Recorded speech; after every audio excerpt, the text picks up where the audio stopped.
Fort Calquier, est-ce que vous savez où c'est? Absolument pas. déjà Les deux autres, non, ça vous dit rien non plus? Je connais 2 noms, mais je ne sais Ouais. plus où c'est. Je sais que Alors, j'en ai si déjà je vous entendu dis parler. Manosque, vous voyez où c'est à peu près Manosque? Ah. Eh ben non, C'est On hein. est dans- dans le c'est dans- 0. C'est dans Voilà. combien? On est dans le 04. On est dans les Alpes de Haute-Provence. Ah, c'est ça, ok. C'est Fort le sud que je Calquier. connais pas. Ah bon. Bah, c'est un sud très très sympa, va falloir venir. Hein. C'est- On y est Est-ce bien. est-ce que c'est proche de la frontière italienne? Ah non, Tu t'en rapproches par tu rapport t'en à rapproches, ouais. Mais- Oui, non, mais non, non, c'est pas d'accord. si simple que ça. Non. C'est au-dessus d'Aix-en-Provence. Ouais, voilà, c'est ça. D'accord. Entre Aix et Digne. Tu serais pas sur Google Maps? Non. Les- Qu'est-ce qui te fait dire ça? Je sais pas, l'instinct. Eh bien, si vous voulez aller voir sur internet, mettez Fort Calquier et voyez des petites photos de la ville et de l'ensemble. Ça a l'air très parce que joli. c'est- C'est à l'est du Luberon, en fait. C'est tout à fait ça. D'ailleurs, je vais me balader la semaine prochaine dans le Luberon. Ah, pendant tu vas toute voir, une c'est semaine. magnifique, le Luberon. Ah, c'est ce qu'on arrête C'est pas un de truc me de dire, ouf. donc voilà, Ouais, je il faut que tu ailles faire les carrières d'ocre et tout. Enfin bref, je digresse. Pardon. Ouais, Tu me feras une liste, moi Oui, bien sûr. Je ferai ça, je t'enverrai ça tout à l'heure. Ça me va. Eh bien, en tout cas, voilà, Fort Calquier, c'est la cité des 4 reines. Alors déjà, de Oh. base, il y a beaucoup de choses à voir à Fort Calquier, mais sachez qu'il y a... Alors, il y en a beaucoup qui parlent de légende des 4 reines de Fort Calquier. Finalement, c'est pas franchement une légende. On est au XIIIe siècle. Nous avons un comte de Fort Calquier, un souverain de Provence et de Fort Calquier qui s'appelle le comte Raymond Béranger V. Et lui, il s'est marié avec une certaine Béatrice, et ensemble, ils ont eu 4 filles. Et ces 4 filles, en fait, sont devenues 4 reines. On a Marguerite, Éléonore, Cincy et Béatrix. Alors Marguerite, eh bien, c'est la chère épouse du roi de France, Louis IX, notre fameux Saint-Louis. Oh, ok.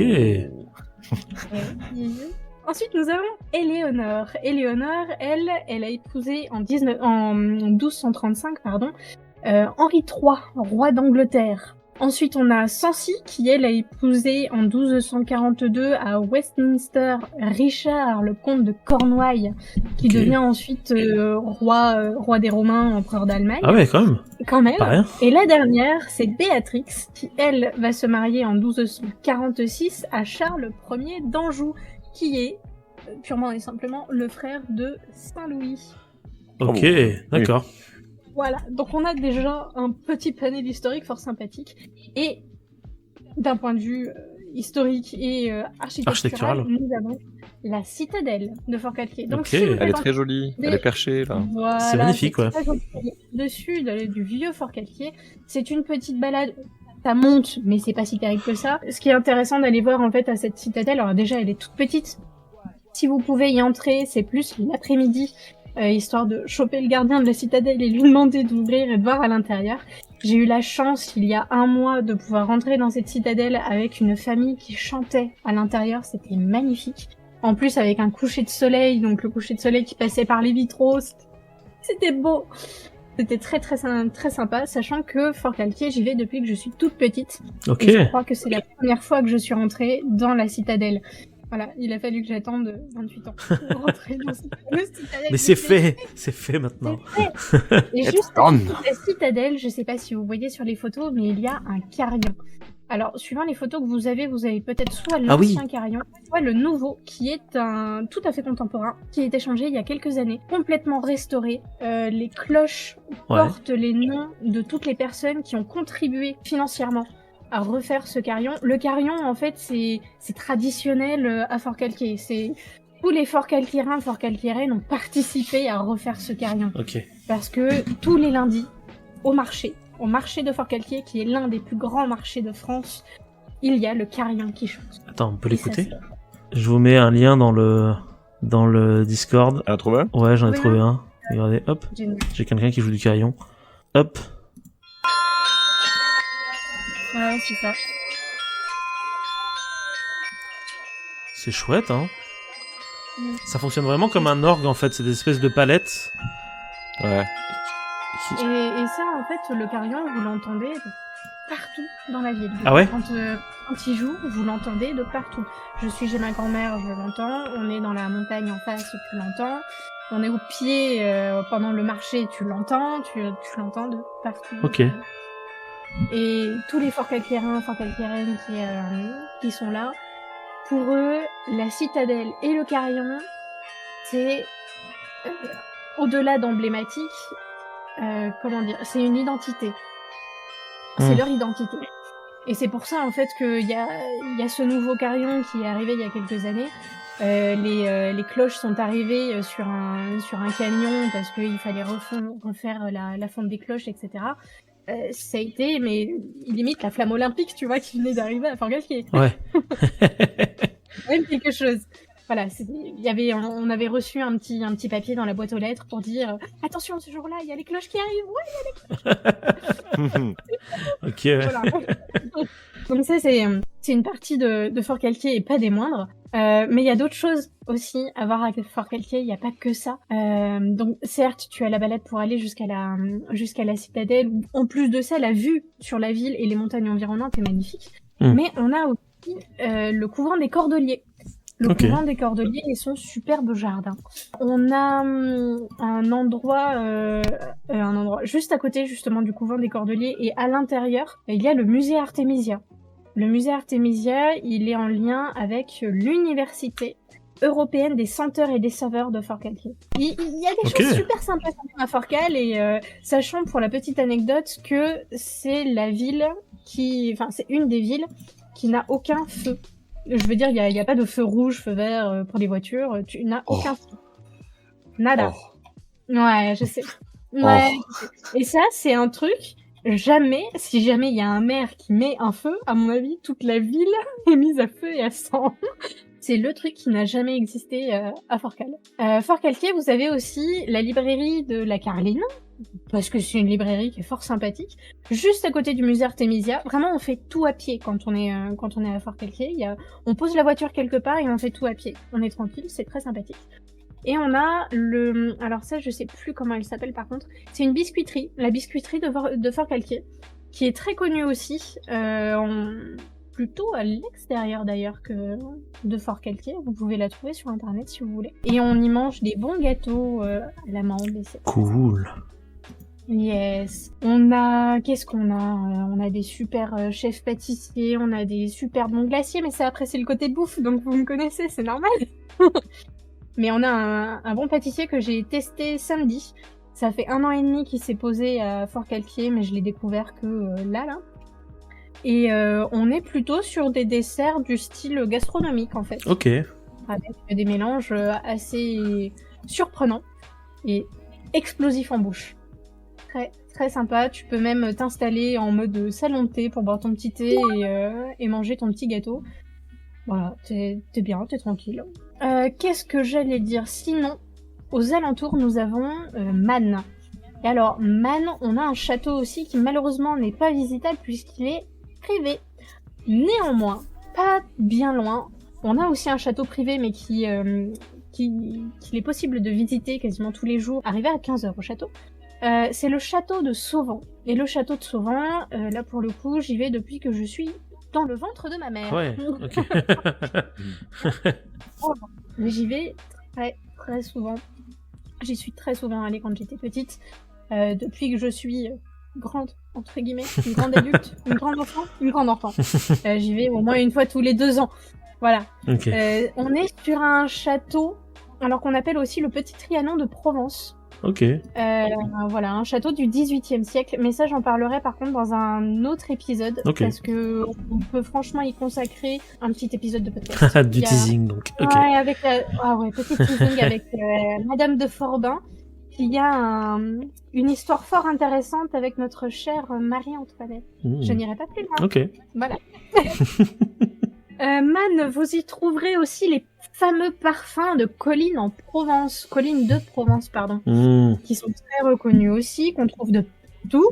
Et ben, ils sont fabriqués à Man. Voilà, c'est une petite ville, mais vraiment, c'est limite un gros village, tu vois, si tu veux, Man.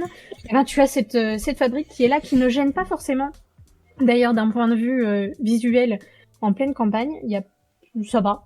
Il y a des choses beaucoup plus moches, là, franchement, il n'y a pas de problème. Et on a aussi la fabrique de cosmétiques d'aloe vera Ciel d'Azur, où tout est fabriqué sur place.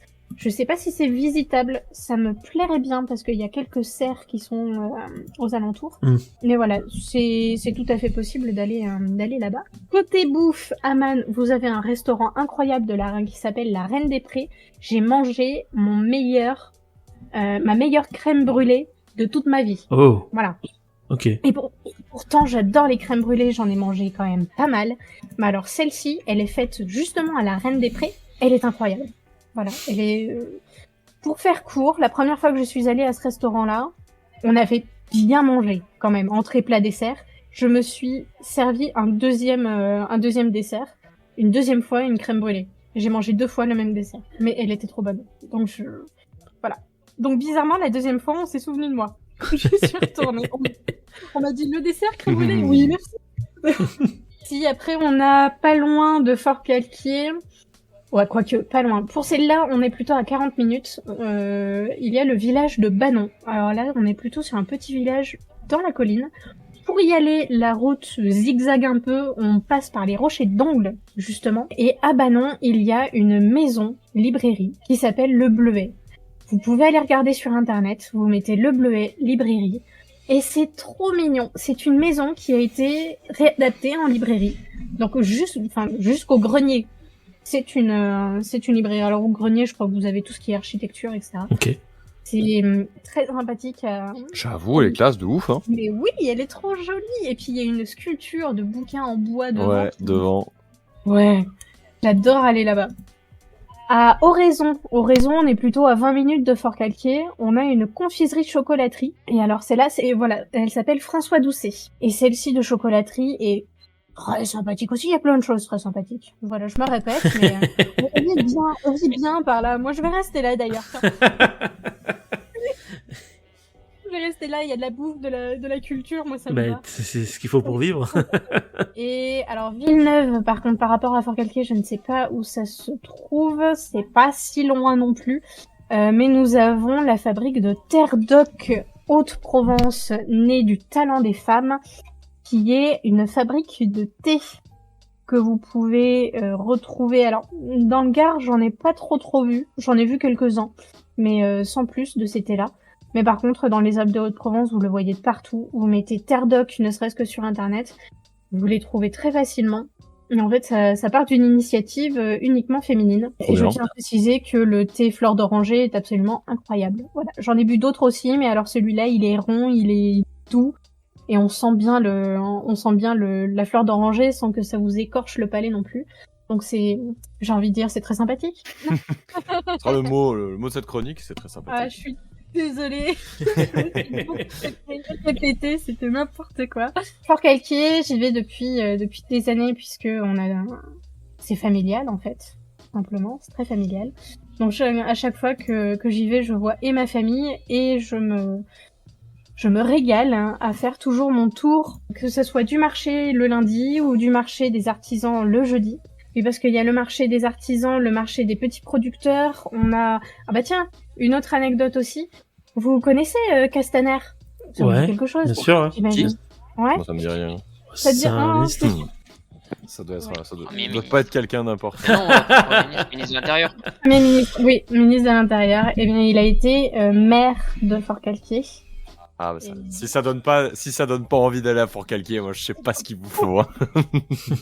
Non, mais pour le coup, en fait, sous son mandat, je fais pas l'apologie de Castaner, hein, mais il faut reconnaître quand même que sous son mandat, tout le côté bio et local d'un point de vue agriculture a été énormément mis en valeur. On a eu des ouvertures de Biocup et alors ça s'appelle Univers Paysan, c'est un petit magasin avec plein de producteurs à l'intérieur. Ok. Et ça s'est vachement bien développé. Voilà. Ok. Tout le monde y va, y a pas de...